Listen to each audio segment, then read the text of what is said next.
guys, welcome to the latest episode of this UnBee-lievable Life. I have my dear friend Hillary on with me, and she is the co-founder at the Birth Geeks, and she is a birth doula and childbirth educator at the Doula Group of Evansville. So I wanted to bring her on today just to tell us about the topic and what we as women and families need to know, want to know, answer all the questions for us about being a doula and this invaluable service to women and to families. So Hillary, take it away. I'm totally not going to be able to cover all of that in the time that we have today, but I will try my best to get what I can in there. So hi, my name's Hillary.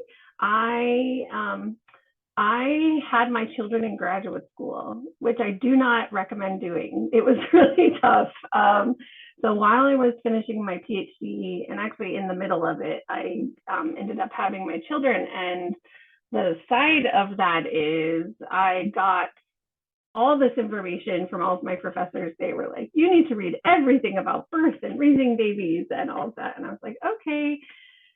So I had these like two amazing birth experiences. I had my own birth doulas with me in Cleveland, where I went to graduate school. And then I was finishing my PhD. I actually walked the stage in May of 2014. And then in June of 2014, I went to my doula training. Originally with the intention of, okay, I can work as a birth doula while I look for academic jobs. And here I am, 8 years later, and I'm still doing this thing. So I founded the Doula Group of Evansville, which has been through several iterations, like business-wise, but now there are 10 doulas who work with me. 9 of us are primarily birth doulas, and 2 are primarily postpartum doulas. So not everyone even here knows what a doula is. So maybe we should start there a little bit. Sorry, I got a little ahead of myself. So a doula is somebody who gives physical, emotional, and informational support. Whether that a birth doulas typically do that during labor and delivery, like the pregnancy, labor and delivery, and then postpartum doulas do that throughout the 4th trimester, right? So those first 3 months, typically when you first have a baby, but all the way through that entire first year, which can be really challenging.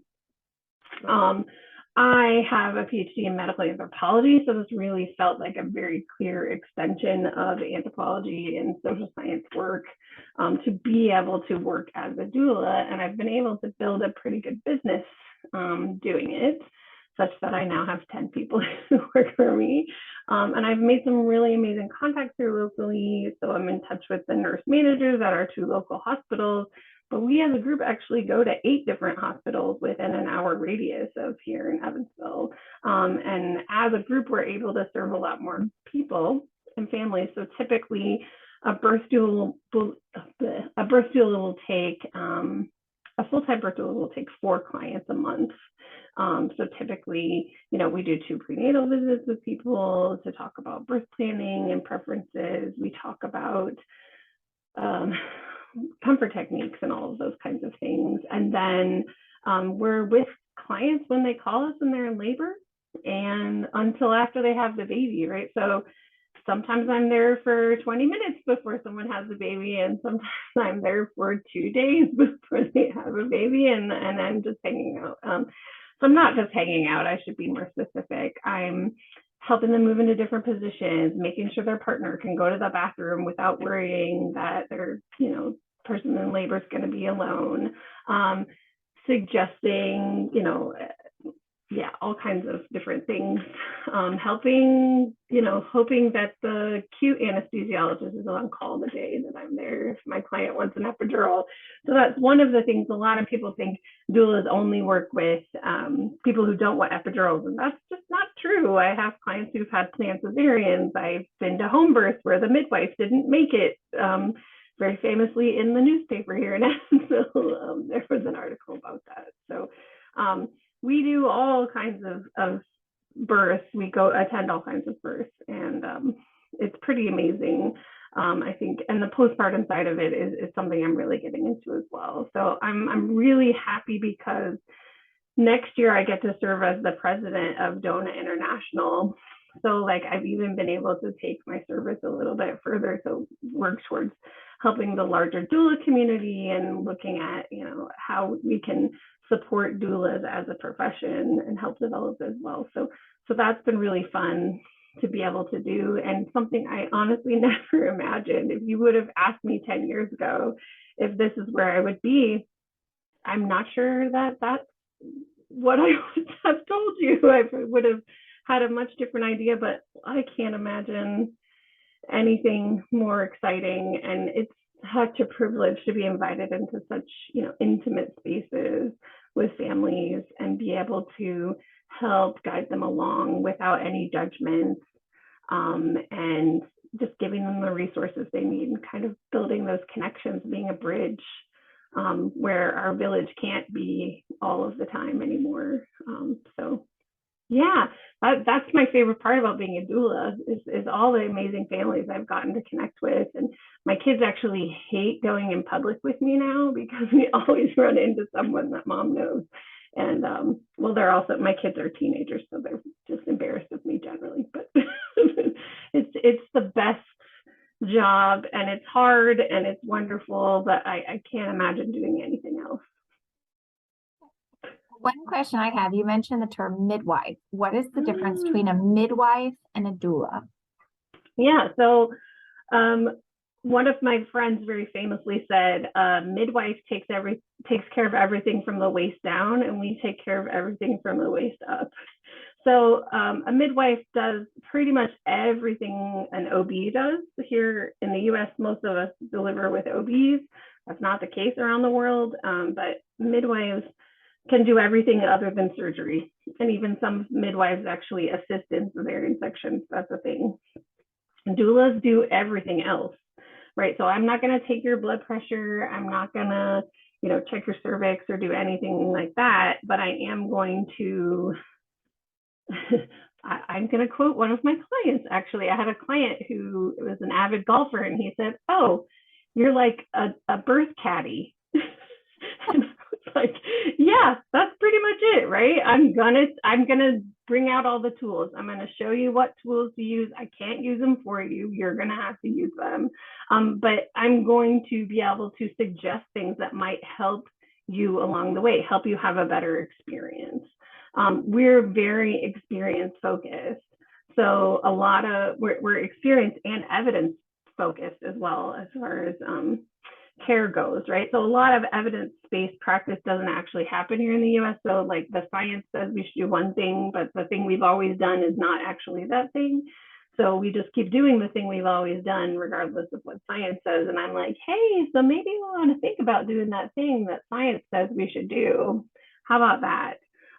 Which is really, we get some pushback on that here in Evansville, especially because we don't have any midwives. I went on a little tangent there, sorry, Nikki, but I think, you know, I delivered with midwives in Cleveland at the Cleveland Clinic. Midwives are not like some backwards, you know, thing. I think people always imagine like a midwife coming to your house on a horse in the middle of the night or something, right? And when you think of a midwife, and I mean, until very recently, there were 3 midwives catching babies in nearby Owensboro, Kentucky. So midwives are not a new thing, but they're also not a super old thing, and they're pretty amazing. We have several practicing midwives who are working towards like building their clientele here in town, but I don't do any of that. I mean, I talk to them clearly, but I don't do what they do. So I don't catch babies. I get that a lot, like, oh, you must have so much fun catching babies. And I was like, I really try not to. That's way above my pay grade.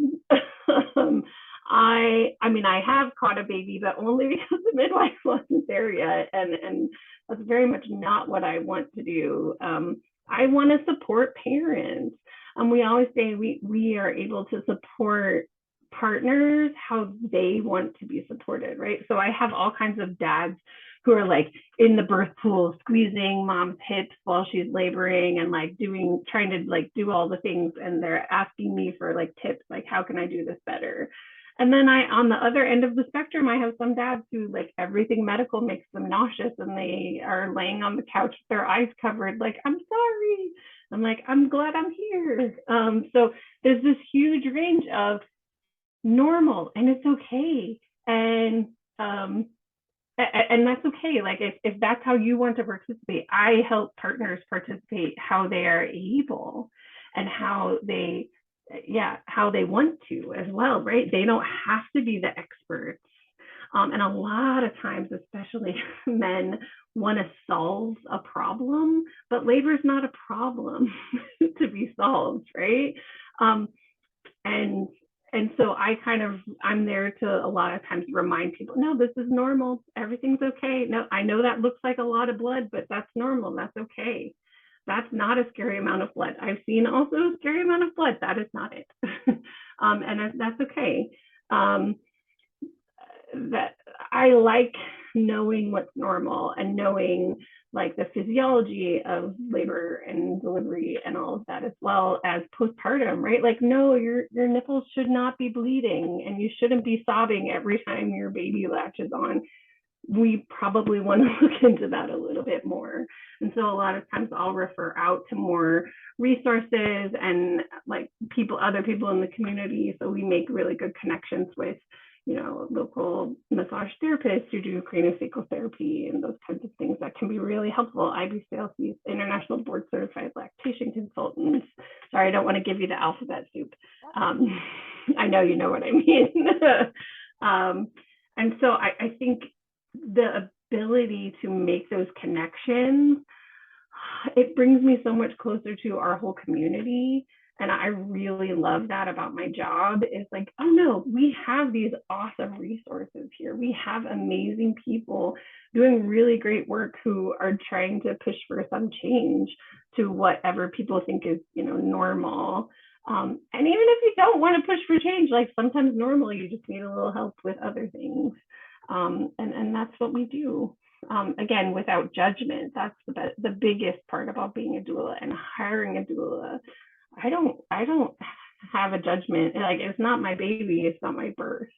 So if I very much have had clients all over the spectrum, right? I've had clients who have no money and are and then all the way to clients who, I used to have a partner who would say like, oh, it's another client. I'm embarrassed to park my cruddy car in front of their house. Like, oh my gosh, they're people too. Like, they need help.